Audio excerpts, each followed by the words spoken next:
Conectado estou. Sabe muito bem nosso caminhar. Nos dá valor, coragem, força pra lutar. Nos ensina a amar e quer nos salvar. Seu reino de amor, seu reino de perdão. Só Deus pode nos dar união. Ai, ó Deus de amor. Cantai ao Deus de amor, o Deus que une os povos e nações, e com uma só mensagem atrai, aproxima gerações. Nos dá valor, coragem e força pra lutar. Nos ensina a amar e quer nos salvar. Seu reino de amor.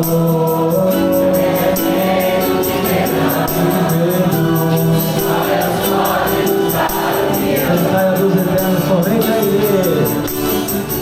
Cantai ao Deus eterno, e com uma só mensagem atrai, aproxima gerações. Nos dá valor, coragem e força pra lutar. Nos ensina a amar e quer nos salvar. Seu reino é feito de amor, seu reino é feito de perdão. Só Deus pode nos dar união.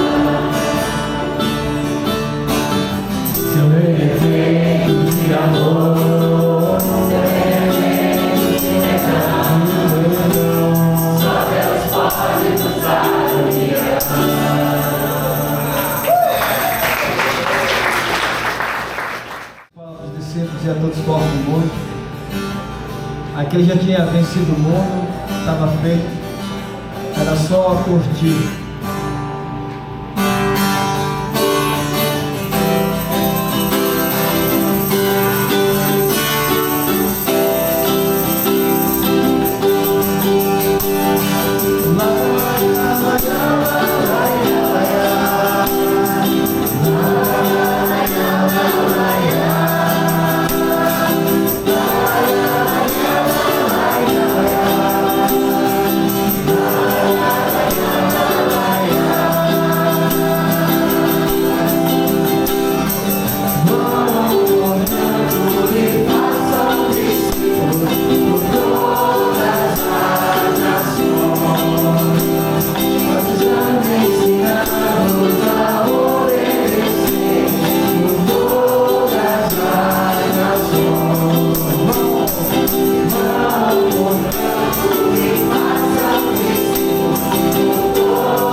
essa aula com muito carinho para a gente. Só um breve histórico do Nicolas, né? Ele é discípulo da Igreja de Brasília, tem 10 anos na caminhada como discípulo. Ele foi convidado na universidade, participou do projeto MAPA e já conduziu bate-papos também na universidade. Ele também já serviu 7 anos no coral da Igreja de Brasília e atualmente o Nicolas lidera uma igreja em casa com a irmã Luciana. E eu também já tive o privilégio de hospedar o Nicolas na minha casa e algo assim que me chamou a atenção no caráter dele, né? É a simplicidade que ele tem, né? A simplicidade no bom sentido da palavra, né? Porque o Nicolas é uma pessoa muito receptiva. Então, mesmo com a diferença de idade, eu me senti muito à vontade com ele para poder mostrar a cidade. A gente fez visitas no Cristo Redentor, foi no Pão de Açúcar, né, Nicolas? No Pão de Açúcar. E para mim foi um privilégio poder receber o Nicolas. Eu tinha a missão de poder servi-lo e no final das contas eu me senti muito servido pelo coração dele. Então que vocês possam receber com muito carinho o nosso irmão Nicolas.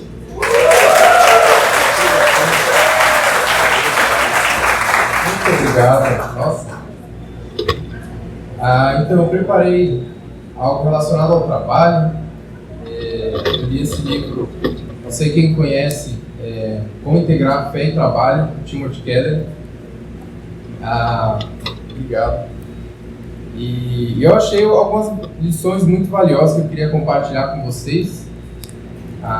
Mas eu quero começar com uma oração aqui no nosso momento. Nosso Deus, muito obrigado, Pai. Obrigado por estarmos aqui em família, por estarmos reunidos, Deus, no Teu nome. Obrigado porque o Senhor nos salva, Pai. O Senhor tira o nosso medo, o Senhor restaura nossos corações, nossas vidas. O Senhor pega aquilo que está quebrado, morto e dá vida. O Senhor faz milagres, Pai, tremendos no nosso coração. Te peço para que o Senhor esteja por meio do Teu Espírito, Pai, nos conduzindo aqui, Deus, que não sejam palavras humanas saindo aqui, Deus. Nos protege de toda heresia, de toda mentira, toda falsidade, Pai. Nos leva ao Teu caminho verdadeiro, Pai. Nos leva à eternidade, Deus, que a gente possa andar juntos aqui uns com os outros, Pai. Auxiliando, apoiando uns aos outros a chegarmos juntos, Deus, nos céus. Que a gente possa nos conectar, Deus, contigo, uns com os outros e com a Tua criação, com o mundo, com os nossos amigos, Pai. Revelando a Tua glória, revelando quem é o Senhor. Enfim, Deus, por favor, nos guie aqui neste momento. É isso que te pedimos, em nome de Jesus. Amém. Então, como eu estava falando sobre esse livro, pode passar, por favor. A gente vai ler um pouquinho lá de Gênesis 1. Acho que vocês já leram algumas vezes, mas vou destacar alguns pontos aqui, talvez trazer uma nova visão dessas escrituras. Então aqui no primeiro dia, né? No princípio Deus criou os céus e a terra. Era a terra sem forma e vazia. Trevas cobriam a face do abismo. O Espírito de Deus se movia sobre a face das águas. E disse Deus: haja luz, e houve luz. Deus viu que a luz era boa e separou a luz das trevas. Deus chamou a luz dia e as trevas chamou noite. Passaram-se a tarde e a manhã, e esse foi o primeiro dia. No segundo dia, a parte seca Deus chamou terra, no versículo 10, e chamou mares ao conjunto das águas. E Deus viu que ficou bom. Lá no versículo 12. A terra fez brotar a vegetação, plantas que dão semente de acordo com as suas espécies, árvores cujos frutos produzem sementes de acordo com as suas espécies, e Deus viu que ficou bom. No quarto dia, Deus os colocou no firmamento do céu para iluminar a terra, governar o dia e a noite, e separar a luz das trevas. E Deus viu que ficou bom. Passaram-se a tarde e a manhã, esse foi o quarto dia. O próximo. Assim Deus criou os grandes animais aquáticos e os demais seres vivos que povoam as águas. de acordo com as suas espécies, e todas as aves de acordo com as suas espécies. E Deus viu que ficou bom. Passaram-se a tarde e a manhã, esse foi o 5º dia. E aí no 6º dia, Deus fez os animais selvagens de acordo com as suas espécies, os rebanhos domésticos de acordo com as suas espécies, e os demais seres vivos na terra de acordo com as suas espécies. E Deus viu que ficou bom. E criou Deus o homem à sua imagem, a imagem de Deus o criou. Homem e mulher os criou. E Deus viu tudo que havia feito, e tudo havia ficado muito bom. Então passaram-se a tarde e a manhã, e esse foi o 6º dia. Antes de entrar nisso, eu lembrei de algo que um amigo estava estudando. Eu não sei quantos ouviram falar de um podcast Bema. Eles trazem muito da cultura judaica, do contexto. É incrível, é muito rico. E ele falou de uma técnica, né, quiasma, que ali no poema, na Bíblia, acontece várias vezes, né? Então você tem ali 7 dias, no 4º dia ele seria a mediana, né? Você separa 3 dias de um lado, 3 do outro, no 4º dia. E esse quiasma é quando você tem uma mensagem central. É como se fosse um tesouro escondido. É uma estrutura que ela tem em alguns lugares da Bíblia, você tem que caçar, tem que procurar. E nesse estudo ele fala que nesse quiasma tem uma palavra central que no hebraico seria encontro. Então, quando você pensa na criação, o propósito dela é o encontro com Deus, né? Mais tarde, essa palavra ela se relaciona, ela se referencia à tenda do encontro. Então, o propósito ali da criação é a gente se encontrar com Deus. É o homem e Deus se encontram. Mas voltando aqui, eu queria muitas vezes, que me emociona, né? É muito bonito esse conceito. E voltando aqui para esses 6 dias da criação, né? O próprio Deus, que eu queria destacar é que ele contempla aquilo que ele criou. A cada dia você vê, Deus viu que ficou bom, vai repetindo todos os dias. E no 6º dia ele ainda repete, fala 2 vezes, né? Então no total ele fala 7 vezes isso. E no último, Deus viu que ficou muito bom. Então ele faz essa avaliação pessoal, né? Deus, eu acho que ele tem bons critérios, ele fala que ficou bom. Então o autor do livro, né, o Timothy Keller, ele comenta que Deus acha bonito o que criou. Como em todo trabalho bem feito e recompensador, o trabalhador se vê naquilo que faz. Então Deus parece se deleitar na criatividade e na diversidade. Outros versículos da Bíblia falam que a criatividade de Deus é motivada pelo simples prazer de criar. E o 2º capítulo de Gênesis mostra que Deus trabalha não somente para criar, mas também para cuidar de sua criação. E é isso que os teólogos chamam de providência, né? Então, quando ele termina ali de criar, ele descansa de criar, ele passa a trabalhar provendo, né? Eu não sei vocês, mas eu achava errado olhar para aquilo que eu fiz, né, para os meus resultados, e admirar aquilo com satisfação. Eu tinha medo de me orgulhar, né, de me achar demais. Puxa, que coisa feia, ficar fazendo algo e gostar daquilo, não sei, estranho. Eu tinha medo. E eu também não ficava contente com nada por causa do meu perfeccionismo, né? Então nunca aquilo que eu fazia era bom o suficiente, ou digno de ser admirado, sempre estava em falta, tinha alguma coisa para melhorar. E às vezes era melhor nem ficar olhando muito tempo, senão eu ia encontrar alguma falha. E ler essa escritura, essas passagens dessa forma, focando ali, né, Deus contemplando a criação, surgiu esse questionamento: será que eu deveria fazer isso também? A gente tem que imitar Deus, mas tem coisas que a gente não tem que imitar, né? Como a vingança que pertence só a Ele, né? Mas será que eu deveria imitar essa parte de contemplar aquilo que eu fiz? Não sei. E aí, com o pé atrás, eu comecei a tentar experimentar essa ideia. E eu tenho percebido que a prática disso causou o seguinte efeito em mim. Agora eu faço o que eu faço tentando usar toda a minha habilidade para construir algo bom. Para construir algo admirável, algo que eu vou olhar e dizer: ficou bom. E pensar no prazer em realizar algo que fique bom é mais uma motivação para fazer bem feito. Existe uma satisfação, um deleite em realizar um bom trabalho. E o interessante é que isso não vem acompanhado de um orgulho, de eu estar exaltando a minha imagem. Porque na realidade isso me conduz a louvar a Deus. Isso me conduz a reconhecer que é Ele quem tem me ensinado a trabalhar. Ele que me deu a habilidade, Ele que me deu a capacidade, as forças, a motivação para realizar algo de bom. E tudo isso tem o potencial de ser um bom testemunho para as pessoas em volta.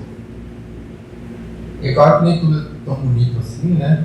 O pecado em mim, ele quer encontrar brechas, ele quer se manifestar, ele quer firmar suas raízes. Mas pelo menos nessa área eu acredito que hoje esse pecado, esse orgulho, nessa área ele me prende menos, ele tem menos influência em mim do que quando eu agia pelo medo.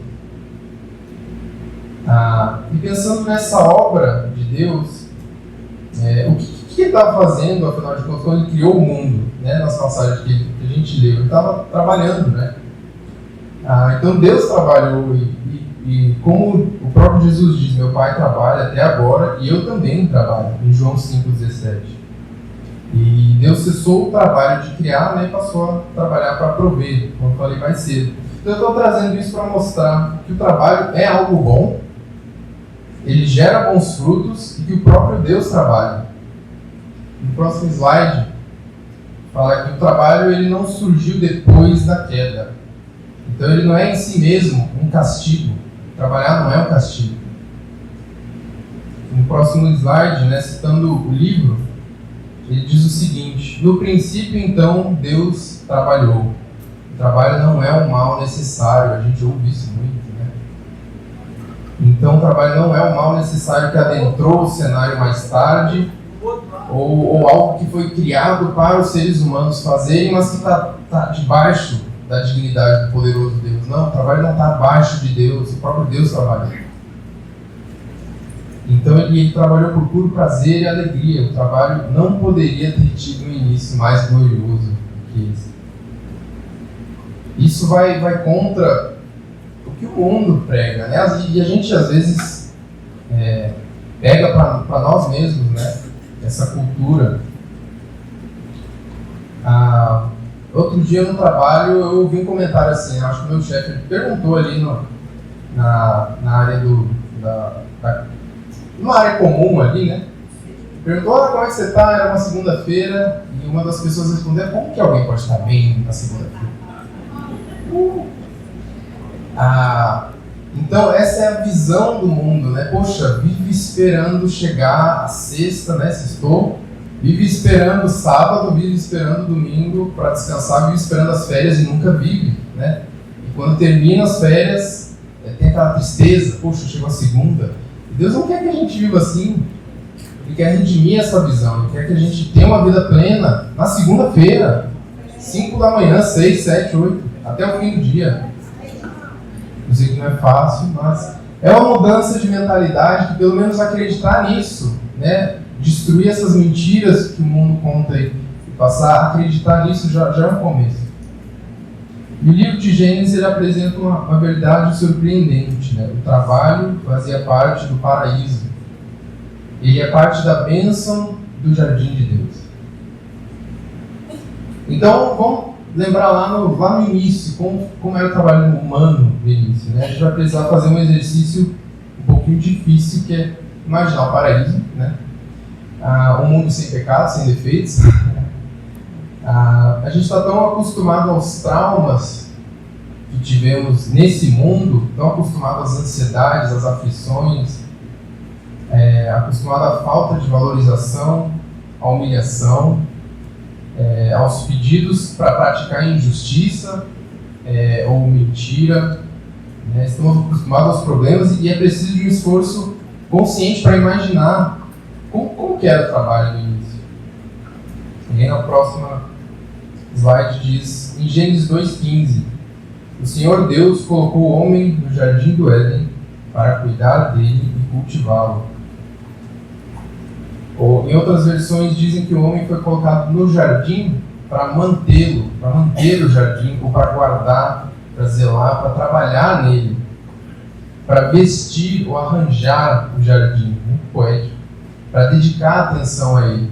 Então, existe um trabalho, existe um esforço, um tempo dedicado.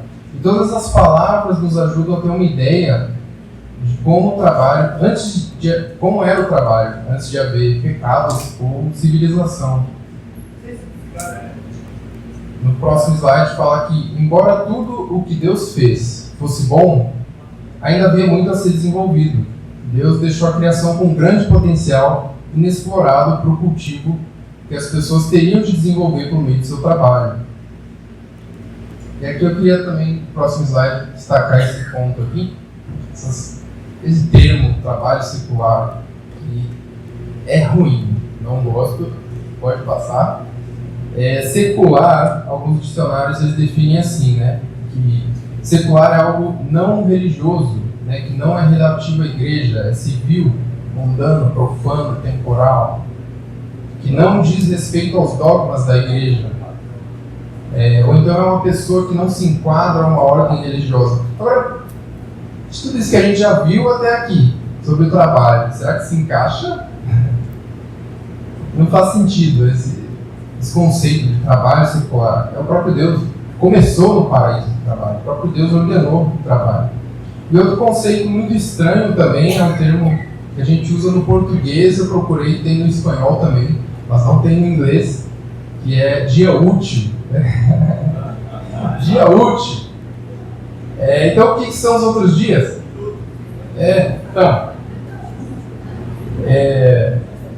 Então, o sucesso no mundo é medido pela produtividade. Útil, ou aquilo que tem valor no mundo, é aquilo que produz algo. É aquilo que gera lucro, que tem algum uso, ou que é necessário, é proveitoso e dá o resultado esperado. E talvez esse seja um dos motivos, por exemplo, de crianças, né, pequenas terem sido tão desprezadas ao longo de toda a história. Não sei. E Jesus, contra toda expectativa, ele vem e coloca, contra aquele ato cultural e coloca uma criança no centro. Né? Então ele fala, sejam como ela. Vocês têm muito para aprender com esses pequeninos sobre a vida e sobre os valores do reino. E eu acredito que esse conceito de trabalho secular ele esteja ligado a uma visão muito antiga do trabalho.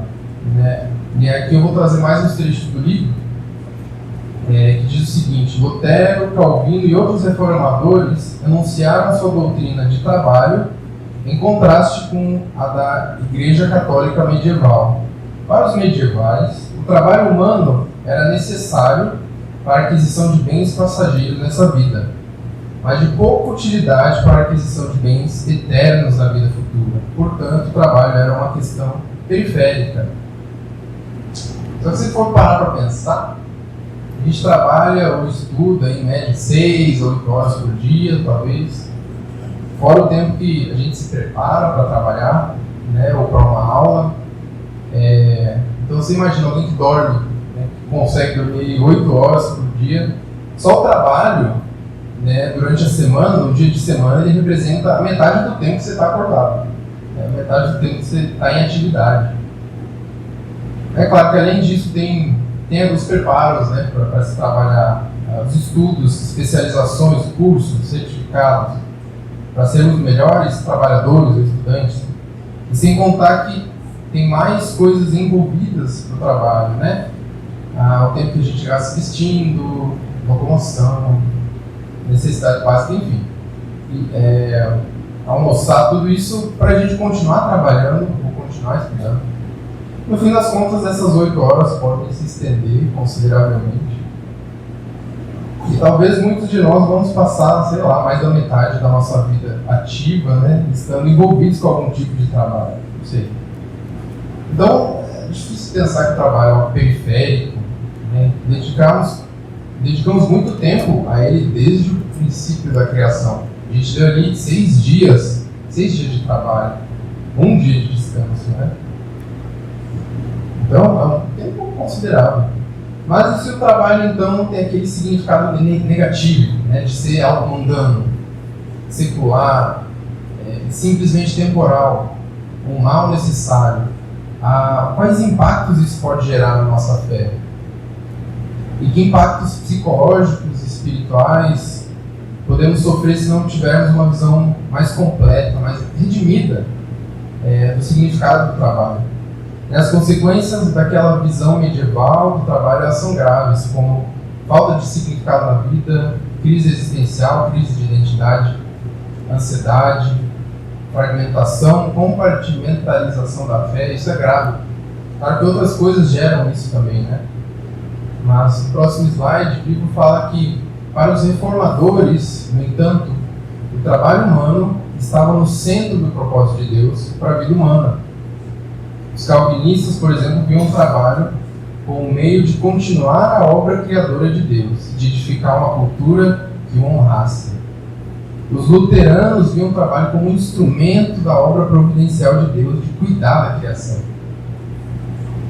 No próximo slide, quando trabalhamos, somos, como a tradição luterana afirmava, somos os dedos de Deus, os agentes do seu amor providencial aos outros. E essa compreensão eleva o propósito do trabalho de ganha-pão para amor ao próximo. E, ao mesmo tempo, nos liberta do fardo esmagador de trabalhar especialmente para provar nosso valor. E seguidores dessa tradição calvinista ou reformada, como Abraham Kuyper, abordaram outro aspecto do trabalho, que seria um chamado divino. Além de cuidar da criação, o trabalho orienta a criação e a estrutura. E aí, nessa visão reformada, o objetivo do trabalho é desenvolver uma cultura que honre a Deus e capacite os seres humanos a prosperar. E para complementar, hoje em dia não existe mais um grande divisor, né, entre o ensino social católico quanto à importância do trabalho e o ensino da reforma protestante. Mas, apesar disso, a gente ainda colhe, né, as consequências de um ensino deturpado. Né? E aqui eu queria também trazer uma escritura que eu vi em alguma conferência que tocou muito meu coração. Mudou minha forma de pensar a respeito do trabalho, do nosso papel nele e no mundo. Eu acredito que ela ilustra bem essa ideia. Né? Em Jeremias 29, geralmente a gente lembra de um outro trecho dela, mas se a gente voltar alguns versículos, 29, do 4 ao 7, diz o seguinte: Assim diz o Senhor dos Exércitos, o Deus de Israel, a todos os exilados que deportei de Jerusalém para a Babilônia: construam casas e habitem nelas, plantem jardins, comam os seus frutos, casem-se, tenham filhos e filhas, escolham mulheres para casar-se com seus filhos, deem as suas filhas em casamento, para que também tenham filhos e filhas, multipliquem-se, não diminuam, busquem a prosperidade da cidade para a qual eu os deportei, e orem ao Senhor em favor dela, porque a prosperidade de vocês depende da prosperidade dela. Deus estava falando: vivam, no meio do exílio, vivam. No meio de um ambiente de derrota e fraqueza, humanamente falando, por terem sido oprimidos, exilados, Deus estava chamando aquele povo para ser uma fonte de bênção na vida dos babilônios. Ele estava estendendo o propósito divino de abençoar para que seu povo abençoasse outros. Então não é uma responsabilidade só de Deus de abençoar, ele quer que a gente abençoe vidas. O trabalho é uma ferramenta, um meio de Deus usar nossas vidas para fazer isso. E assim como o Jorge falou mais cedo, também nós somos os pés, as mãos, os braços do Senhor aqui na terra. Quanta honra, quanta dignidade de fazer parte desse propósito. E Deus chamou aquele povo para fazer isso com alegria. Construam casas, habitem nelas, enfim, Ele chamou para de fato viver. Também, no próximo slide, a gente pode ver lá em Atos 20, 35, esse princípio, né? Um resuminho ali, basicamente, lembrando as palavras do próprio Senhor Jesus, que diz: a maior felicidade em dar do que em receber, em abençoar o outro, de se doar do que em receber. E Deus, conhecendo, né, nossa arrogância, nosso orgulho, nosso egoísmo, Ele ligou essas duas coisas, né? A nossa alegria e prosperidade ele conectou isso à prosperidade do próximo. Eu achei genial, então é uma jogada de mestre. Eu sei que você é orgulhoso, então. Você gosta de conforto, você gosta de prosperidade, você faça isso pro outro. E eu pensei em alguns exemplos reais, né, da nossa sociedade com relação ao trabalho e um pouco do impacto disso na vida do próximo, né? Quando você pensa, por exemplo, em um instrutor de autoescola, poxa, o que esse trabalho acrescenta, né? Quantos acidentes acontecem todos os dias, né? Quantas mortes no trânsito? Então, os instrutores bons, eles podem contribuir para salvar vidas, prevenir acidentes, por exemplo, né? Ou professores, eu sei que tem alguns professores aqui, né? O que falar dos professores, né? Formam pessoas, abrem um universo de possibilidades nos corações, despertam sonhos, influenciam vidas, né? Quantos aqui lembram daquele professor com carinho, né? Poxa, esse aqui me influenciou dessa forma. Tem uma irmã que ela falou que ela estava num momento assim, extremamente depressivo, o professor nem sabia, mas ele, com a habilidade dele, com a paixão dele pela matéria, conquistou o coração dela e trouxe esperança, e ele a elogiava porque ela ia bem naquela matéria. E aquilo trouxe força para ela. Então, sei lá, serviço de atendimento ao cliente. O cliente é um ser completo. Então, ter paciência com uma pessoa que está enfurecida contigo. Você não tem a menor ideia do que ela está passando. É um desconhecido. Mas você a trata com respeito. Você entende o processo, né, que ela está solicitando ali, você entende o processo e é capacitado para resolver aquele problema da melhor forma. E você tem a chance de levar graça para o outro, amontoar brasas vivas em sua cabeça. Então, do outro lado, o cliente, sendo bem tratado por um desconhecido, isso revigora o dia, traz esperança. Quantos aqui já tiveram um atendimento assim? É meio raro, né? Mas quando a gente tem, é marcante. Não muda o dia, muda, você lembra daquilo. Ou então médicos, enfermeiros, é um pouco óbvio, né? Eles estão ali cuidando da saúde, do corpo e tudo. Mas quando a gente pensa, sei lá, em consultas de rotina que você já fez, uma ida ao dentista, um dermatologista, quantas experiências ruins você teve, por quantos profissionais descuidados você já foi atendido. Então o trabalho mal feito, ele é um desserviço, né? Pode custar caro, mas por outro lado, bons profissionais são marcantes. Eles nos ajudam e fazem a gente querer voltar nele. A gente recomenda esses profissionais para outras pessoas. Isso cabe praticamente a todas as profissões, né? Fazer um bom trabalho abençoa vidas. Então vem essa pergunta, né? Você é um profissional excelente, dedicado, às vezes não necessariamente no trabalho formal, mas aquilo que você se propõe a fazer, você se dedica de forma que as outras pessoas lembram de você, recomendam o seu serviço, né? Porque confiam nele. Pegando na minha área, por exemplo, de tecnologia, uma das melhores formas de conseguir emprego, na maioria das áreas, é a indicação, né? E mesmo esse mercado estando alto, ainda assim pode ser um tanto desafiante conseguir se posicionar. Se você não for muito experiente, né, se não tiver certificados e tudo, ou se não tiver uma rede forte de contatos. E há uns anos atrás, eu não tinha nada disso, né? No início da carreira, com 6 meses de experiência no mercado, mas aconteceu muita coisa em 6 meses. Dos poucos profissionais com quem eu tive contato, eu recebi 2 oportunidades de emprego, de amigos que trabalharam comigo, porque eles reconheceram minha dedicação. Tudo bem que eu estava trabalhando como escravo, mas eles viram, cara, ele está se esforçando, ele está... Né? Eu recebi um aumento porque o gestor do contrato pediu para o meu chefe aumentar o meu salário, e nesse período 2 pessoas foram demitidas. Foi bem triste, mas é ruim, é uma situação complicada. E o programador mais experiente, o sênior, com quem eu tive contato, ele reconheceu o meu trabalho, disse que gostaria de me chamar para o time dele quando ele estivesse em outra empresa.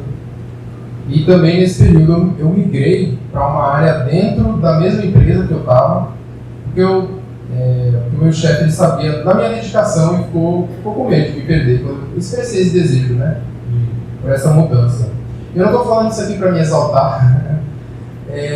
De novo, quem me dá essa capacidade para aprender, quem me dá o vigor, o ânimo para estar ali, né? Recebendo, para suportar isso e ter paciência e andar um dia de cada vez, que me capacita, que me dá essa habilidade de lidar com as pessoas e com os conflitos, é Deus. Deus quem faz isso. Se fosse por mim, eu já teria chutado balde, já teria, sei lá, teria procurado algo mais fácil, e eu sei que não tem, todo trabalho é complicado. Eu ia me decepcionar, eu ia me frustrar. Eu disse isso também para retomar essa pergunta, né? Você é um profissional excelente, dedicado, de forma que as outras pessoas lembram de ti, recomendam o seu serviço. Você é um estudante, né, que as outras pessoas buscam ajuda. Quando a gente pensa lá em Jesus, será que ele produzia uma mesa? Será que ela ficava bamba? Será que ele não era cuidadoso e fazia um armário, algum móvel que poderia facilmente cair em cima das pessoas? A gente não tem muito relato desse período, né, da vida de Cristo. A gente sabe que nós somos chamados a sermos excelentes, a fazermos tudo como se fosse para Deus. E sem dúvida Jesus foi também um exemplo de estudante, de trabalhador, né? A gente sabe que, por exemplo, ele era tão dedicado aos estudos das Escrituras que os mestres ficavam, né? Quem é esse? Que perguntas são essas? Eles se surpreendiam com Jesus. 12 anos ali, dando um banho nos mestres. De que forma você tem impactado as pessoas ao seu redor, ao seu serviço? Os resultados do seu trabalho são mais um espinho para os outros aturarem ou são bênçãos para quem usufrui dele?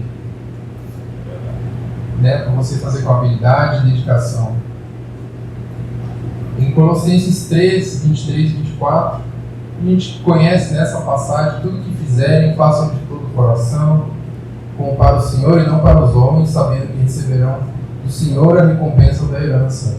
É a Cristo, o Senhor, que vocês estão servindo. E eu confesso também que eu não era um bom aluno. Nem na escola, nem na faculdade, eu tinha muita dificuldade. Eu era muito desmotivado. E por isso eu precisei de quase 8 anos para me formar. Era um curso só. Tá? Mas hoje, pelo menos, as coisas mudaram. Hoje eu me divirto trabalhando. Hoje eu gosto dos desafios. Tem os dias bons e maus. Mas hoje a figurinha mudou. E recentemente eu tive o privilégio de colocar um outro sistema em produção. O que é isso? É disponibilizar um site para outras pessoas usarem. Né? Ficou em desenvolvimento ali por muito tempo. E aí nessa última quinta-feira completou uma semana, né, que ele está em produção. Ele está sendo usado em um estado aqui no Brasil, num lugar que não tem muitos recursos, e eles ficaram muito felizes. Para órgãos públicos, né? E mesmo que tantos módulos desse sistema, eles ainda não estão completos, tem muito bug, tem muita coisa para corrigir. A gente está consertando, mas o nosso cliente ele gravou um vídeo que eu me emocionei em ver. Eu assisti aquilo e eles estavam anunciando que agora o sistema dele estava melhor. Podendo fazer operações de forma mais eficiente, menos burocrática, e profissionais vão poder iniciar seus trabalhos mais rápido, e muitas vidas vão se beneficiar com isso. É bom, né? Quando você trabalha com o sistema que funciona, é diferente. Aquele negócio que trava, que é uma carroça, a gente se irrita, isso não abençoa a vida do outro. Então, fazer algo excelente, algo bom, é legal. E para quem desenvolve, para quem está ali fazendo, né, o software, é como se fosse, como ver um filho que você dedicou tempo, suor, nutriu, está acompanhando, guiando o amadurecimento, e agora ele está no mundo, ele está realizando o propósito para o qual foi criado. E agora, em pouco tempo também, nesse caso, vários outros estados do Brasil vão poder utilizar essa plataforma, vai impactar ainda mais pessoas, né? Então, Puxa, que honra poder participar disso, né? E uma das principais maneiras de você amar os outros com o seu trabalho é por intermédio do Ministério da Competência. Né? Se o propósito de Deus para o seu trabalho é que você sirva a sociedade humana, então o melhor jeito de servir a Deus é realizando a tarefa da melhor maneira possível. E Dorothy Sayers escreve o seguinte: a orientação da igreja, acho que está em algum slide. A orientação da igreja a um carpinteiro inteligente, de modo geral, é exortá-lo a não se embebedar, a não aprontar arruaças em suas horas de folga, e a igreja aos domingos, mas a igreja deveria lhe dizer o seguinte: a primeira exigência que a religião lhe faz é que fabrique mesas de excelente qualidade. E não sei quem conhece John Coltrane, né, em sua obra-prima, ele foi um compositor, um dos saxofonistas mais influentes da história. E ele diz com uma imensa beleza o seguinte: este álbum, ele só toca o saxofone, ele não canta nem nada, só instrumento. Mas ele coloca na contracapa, né? Este álbum é uma oferta humilde a Deus, uma tentativa de dizer muito obrigado, Senhor, por meio do trabalho que realizamos com o coração e com os lábios. E que Deus ajude e fortaleça a todos em toda boa obra. Então é possível glorificar a Deus, mostrar o seu nome de tantas formas. Ele nos deu muitos talentos, muitas formas de glorificá-lo. E agora eu queria ir para uma segunda parte, essa vai ser bem breve, eu prometo. Porque até aqui a gente falou dos 6 primeiros dias, né? Mas está faltando alguma coisa. 6 é um número de homens. Ele não é um número perfeito. As coisas elas não estão completas assim, com 6. Algo está faltando. Está faltando o 7º dia, como vocês sabem muito bem, é o descanso. Nada é criado no 7º dia. Então, quando adicionamos o descanso nessa equação, fica perfeito. 7. E inicialmente, como a gente viu lá em Gênesis, né, lá tinha ali trabalho, 6 dias na semana. Alguns hoje aqui ainda trabalham 6. Muitos de nós trabalhamos 5 dias na semana. E ainda assim fica essa pergunta: você consegue descansar? Tem 2 dias para descansar. Por que Deus ordena o descanso? Você descansa? Você consegue? E se não consegue, por quê? O que te impede de descansar? Quais deveres, quais sonhos, metas, expectativas, medos? O que te impede de descansar? Será que você quer ter o controle dos resultados da sua vida, não está conseguindo? Ou você se lamenta por isso? Sente uma vítima, acusa Deus, não sei. Afinal de contas, às vezes vem aquele pensamento sorrateiro que a gente sente até vergonha de pronunciar, né? Por causa do medo. Será que Deus é mesmo bom? E como o Jorge disse mais cedo, né? A gente tem que ser aberto com Deus e perguntar isso. É a nossa DR com Ele, o mais cedo possível. Mas isso tudo é bom, sabe? Isso vem de Deus. Essa falta de controle nossa vem de Deus. A gente não foi criado para ter controle. Deus nos livrou desse fardo, assumiu para si essa responsabilidade. Eu vou ter controle. Fica tranquilo, descansa. Trabalha esses dias, descansa. E como diz em Provérbios 16 e no 19 também traz essa ideia que nós fazemos planos, mas quem dá a resposta é Deus. Provérbios 21:31 fala que nós preparamos o cavalo, mas é Ele quem dá a vitória. A gente se prepara, mas a resposta final vem dele. Então, por que você não consegue descansar? Ao menos tenta identificar o seu ídolo para poder lutar contra ele. E é muito curioso que Deus ele precisou ficar insistindo várias vezes: descansem, descansem.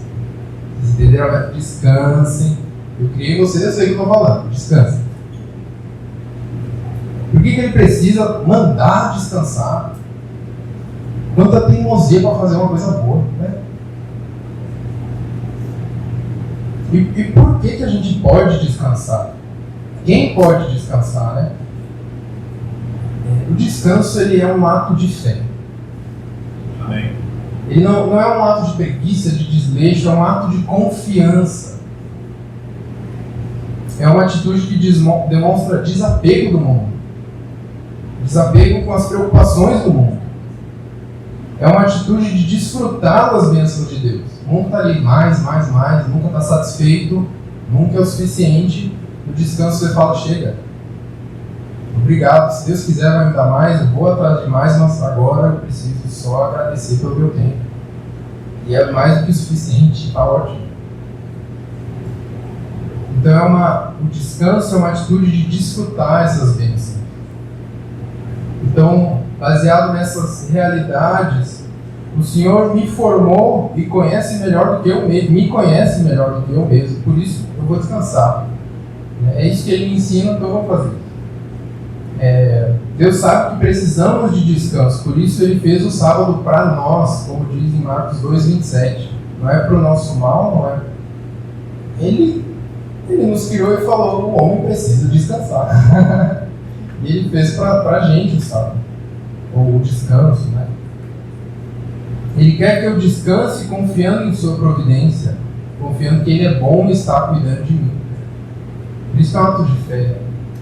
O descanso essa aqui também é muito interessante. O descanso é uma forma de conhecer, é uma forma de experimentar na prática o amor e a graça de Deus. O mundo não tem descanso algum, mas nós temos um descanso revigorante, um descanso profundo ao nosso alcance. Um descanso concedido por Deus. Temos um deleite para a nossa alma. E aquela escritura que Deus diz em Hebreus 3,11, jamais entrarão no meu descanso. Eu peguei essa palavrinha descanso e em outras versões ele traz descanso como casa, morada ou lugar de tranquilidade. Isso é o descanso. E o que me vem na mente como exemplo é a história de Maria. Maria, naquele caso, demonstrou muito descanso. Ela escolheu a melhor parte. Enquanto Marta estava muito ocupada, ansiosa para dar resultados, julgou a irmã, que não estava fazendo nada, né? Aí ainda vai para Jesus e Jesus, não, o Senhor não vai mandar essa mulher que não está fazendo nada, que me ajude? E ainda se achou certa, né? Estou servindo, estou fazendo um monte de coisa, estou a mil. Só que Jesus ele não tirou o descanso de Maria. Maria não estava produzindo nada. Mas Jesus ficou alegre ao ver que ela queria ficar só aos pés de Jesus, ouvindo sua sabedoria. A gente sabe que há tempo para tudo, e naquele momento era o tempo para isso, para descansar o corpo dela, descansar a alma, o coração, a mente do Criador. Maria estava bebendo da água da vida, e o nosso Senhor ama que façamos isso. Então essa era a mensagem que eu tinha para hoje. Obrigado.